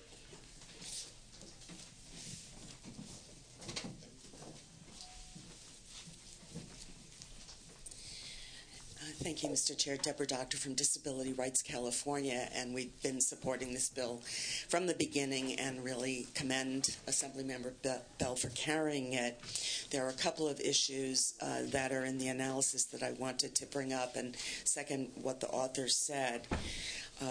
And the first is the issue of who kind of gets to decide what the right device is per person. And the analysis correctly states this is an individualized solution for people depending on their needs and their abilities. And so we want to make sure that the whatever device is selected is appropriate for that individual, not in some generic context, and it needs to meet the needs of that individual, whether it's done by the recommendation of one speech therapist or somebody else. It needs to meet that criterion. And the second is the idea, as Assemblyman Bell mentioned, of putting a requirement on one group of people with disabilities, which is not put on other people with disabilities. The idea of making just the people who need these devices prove that they can't get it anywhere else. And as a law organization, we do feel that that would be discriminatory to make that requirement or put that hurdle in front of one group of people with disabilities who are, in fact, the people with the most significant disabilities, and not put that hurdle in front of others. So we hope that you will understand and will take that point. Thank you. Thank you very much. Other witnesses in support? Any witnesses in opposition? Seeing none, again, I just recognize that of the 3 suggested amendment or areas to amend, Assemblymember Bell has agreed to the reporting requirement amendment. The other 2 more than just in concept. It's a matter of tweaking the specific language after today. I kind of get a sense of deja vu here because one of the original TDD bills was authored by me, and this may be the one that's about to sunset. But I think the issue raised in the number 3 only need be considered in this context, that we don't want to create an environment where insurance companies essentially shift their cost onto the ratepayer. And it might well be, Mr. Chair, that we may need to look at the other program, because we didn't consider that when we were doing the TDD program, I think it was around 15 years ago.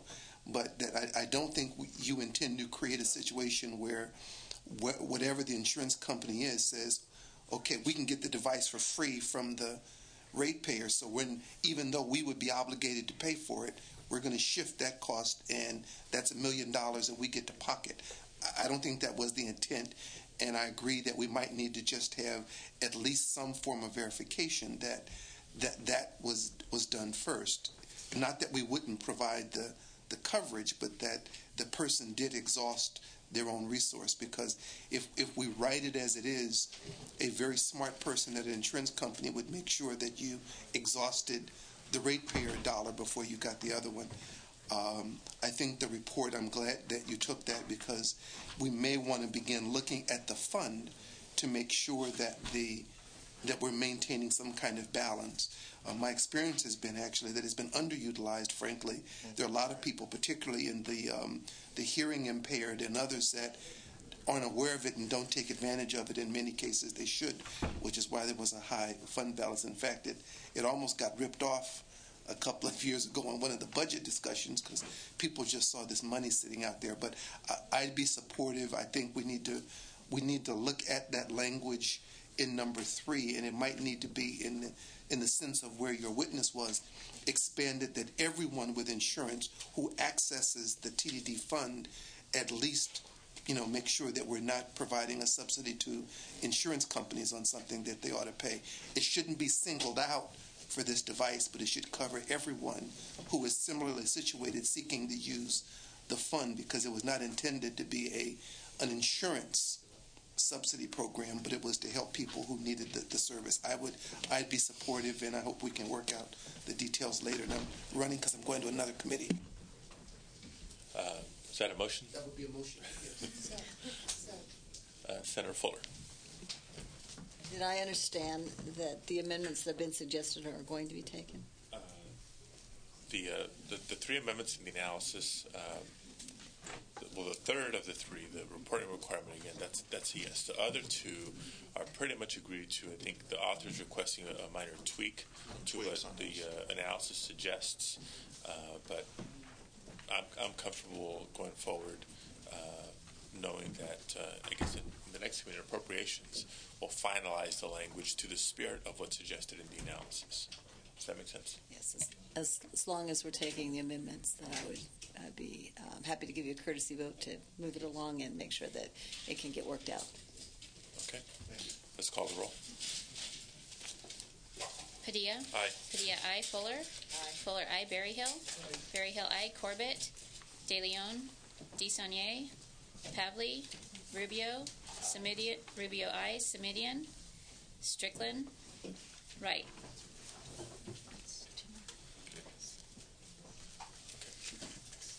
We'll place that bill on call, allow absent members to come back and add on. Welcome back, Assemblymember Hill.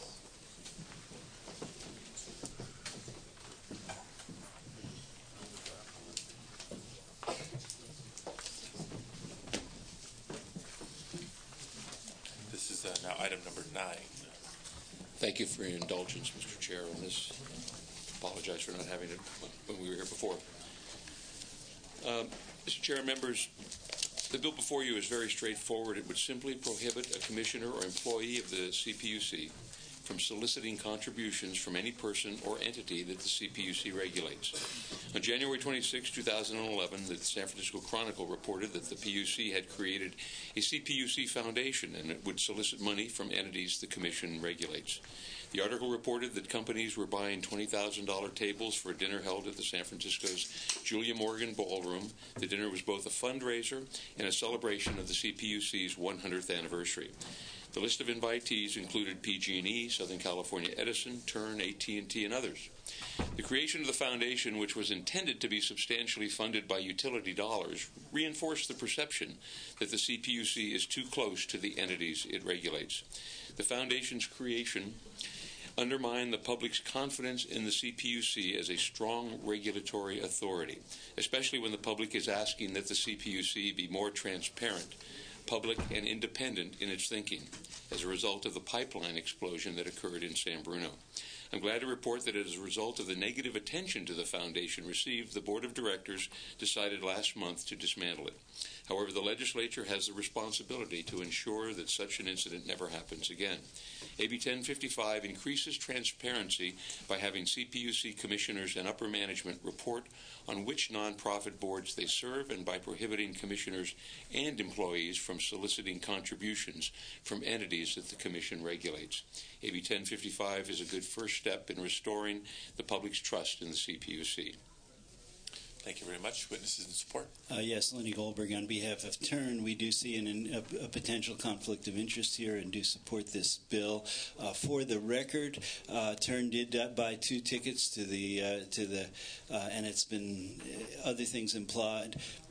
One in honor of 33-year stalwart of TURN, Mike Florio, just appointed to the commission.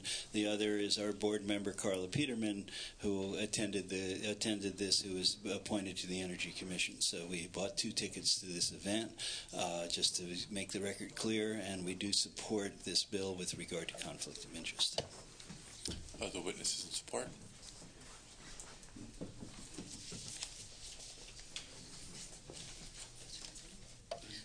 I'm Jennifer Thompson. I'm here on behalf of the California Broadband Policy Network, and we support the bill. Thanks. Are the witnesses in support? Are there witnesses in opposition? Seeing none, questions, comments from committee? Senator Rubio moves the bill. If there's no questions, let's call the roll. Padilla? Aye. Padilla, aye. Fuller? Aye. Fuller, aye. Berryhill? Berryhill, aye. Corbett? De Leon? DeSaulnier? Pavley? Rubio? Rubio, aye. Simidian? Simidian, aye. Strickland? Right.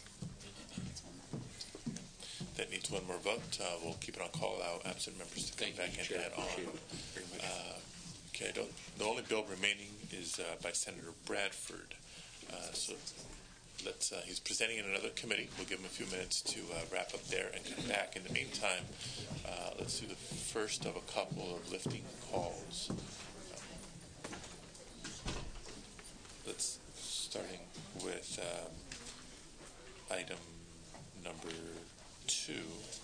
We'll go through the agenda once. We'll probably have to do this at least one more time after this, but taking advantage of the members who are here. AB 136 bill, current vote 4-0, both chair and vice chair voting aye. Corbett, De Leon, DeSaulnier, Pavley, Simidian, aye. Strickland, right. Still needs one more vote. Okay, that bill is back on call. Item number 4, AB 512, Gordon, current vote 5-0, both chair and vice chair voting aye. Corbett, De Leon, DeSaulnier, Pavley, Rubio, Rubio aye. Simidian, aye. 7-0. Okay, that bill is back on call. AB 841, Buchanan, current vote 6-0. Chair and vice chair voting aye. Corbett, De Leon, Pavley, Rubio, aye. Simidian, aye. 8-0. That bill is back on call. AB 1055, Hill, current vote 5-0. Chair, vice chair voting aye. Corbett, De Leon, DeSaulnier, Pavley, Strickland, right. That bill is back on call. Mr. Chair? Yes, sir. If I may ask, what's the status of item 1, AB 45 Hill? Item 1 was presented, discussed, no motion has been made. Would it help move the conversation conversation along if I offer the motion at this time? Would. And were there amendments or agreement to take amendments? I know that there is discussion about amendments. Agreement to take at least one amendment in Public Safety Committee. All right. With that understanding, I'll move the bill. Okay. Let's come back to it after we go through the balance of the items. Okay. The consent calendar, AB 1390, 1391, 1392. Current vote 6-0. Corbett, De Leon, Pavley, Rubio. Consent calendar. Consent calendar. Aye. Rubio, aye. Semidian. Semidian, aye. Okay. And just as a reminder, items 3, 5, 8, and 10 have been pulled from today's hearing. Senator Semidian has just moved item number 1, AB 45, by Assemblymember Hill. Let's call the roll. Padilla. Aye. Padilla, aye. Fuller. Aye. Fuller, aye. Berryhill. Berryhill, aye. Corbett. De Leon. DeSaulnier. Pavley. Rubio. Semidian. Semidian, aye. Strickland. Wright. 0. Okay. Leaving item number 6 by Assemblymember Bradford. Before we hear his presentation, if I can ask the sergeants to advise absent members of the committee that we will be lifting calls in about 4 or 5 minutes. Assemblymember Bradford, welcome back. Thank you, Senator, Mr. Chair, and members. I'm here to present AB 724. Over 3,000 mobile home park owners in the state provide electricity to their tenants through master meter sub-metering system. For more than a decade, this state policy has disfavored the continuation of master sub-meter systems. Over the past several years, there have been many cases when a park owner has requested to transfer a master sub-meter system to the utility. But however, after the appraisals and evaluations have been done, there's usually a disagreement about price, and the park owner chooses to maintain the facility himself. Since the PUC has the authority to regulate utility infrastructure ends at the master meter, it begs the question of whether or not these privately owned distribution systems could impose a significant threat to the public safety and overall grid reliability. AB 724 simply requires the PUC to open a proceeding to evaluate when a park owner, provides a master meter for gas or electricity and should be required to transfer the service over to the utility. There's no known opposition, and it's simply good policy and a fiscally prudent approach, and I request your aye votes. Thank you. Witnesses in support. Dan Job on behalf of the Public Utilities Commission in support. Other witnesses in support. Russell Lowry with Pacific Gas and Electric in support. Lenny Goldberg on behalf of TURN. We're very concerned about the consumers in these parks and hope this bill leads to important steps forward for them. Other witnesses in support. Are there witnesses in opposition? Seeing none, Senator Rubio moves the bill. Questions, comments from committee? Seeing none, let's call the roll. Padilla. Aye. Padilla, aye. Fuller. Berryhill. Berryhill, aye. Corbett. De Leon. DeSaulnier. Pavley. Rubio. Rubio, aye. Semidian. Semidian, aye. Strickland. Wright. Okay, we'll place that bill on call. Out absent members to come back and add on. Thank you, Senators and members. And for your patience, and you were bopping in and out during the course of our hearing. That dispenses with, we've heard all the items today. All the items are on call. We'll give absent members a couple of minutes to return to committee room before lifting calls one last time. Thank you for your patience.